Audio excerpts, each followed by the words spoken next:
আসসালামু আলাইকুম। আমরা আজকে মিঠুকে গোসল করাবো। মিঠু, তুমি কি প্রস্তুত গোসল করতে? মিঠু কান সজাগ হয়ে আমার কথা শুনছে।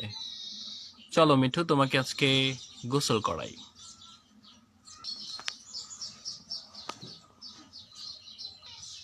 রশির বান আছে, এটাকে খুলতে হবে।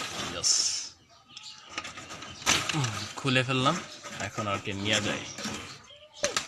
তো আমাদের ডিপ টিউবওয়েলে নিয়ে আসলাম মিঠুকে। এখন এইটা নিচে রাখবো, যদিও মিঠু একটু ভয় পাচ্ছে। তারপর হচ্ছে ওকে গোসল করাতে হবে, কারণ যে গরম, অনেক গরম পড়ছে। এই যে পানি পানি ওর গায়ে একটু ঢেলে দেব। এ মিঠু, আসতে গোসল করো সুন্দরভাবে। মিঠুর অবশ্য